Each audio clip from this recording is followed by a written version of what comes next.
माझ्या जीवनात आले धावुनी गुरु नरेंद्रनाथ माऊली, माझ्या जीवनात आले धावुनी गुरु नरेंद्रनाथ माऊली।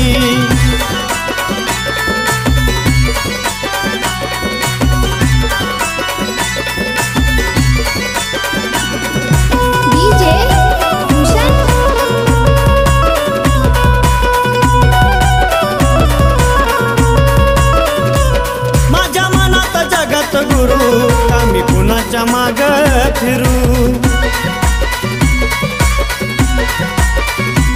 त्यांनी दाविली सुखाची वाट कायम ठेवून डोक्यावर हात।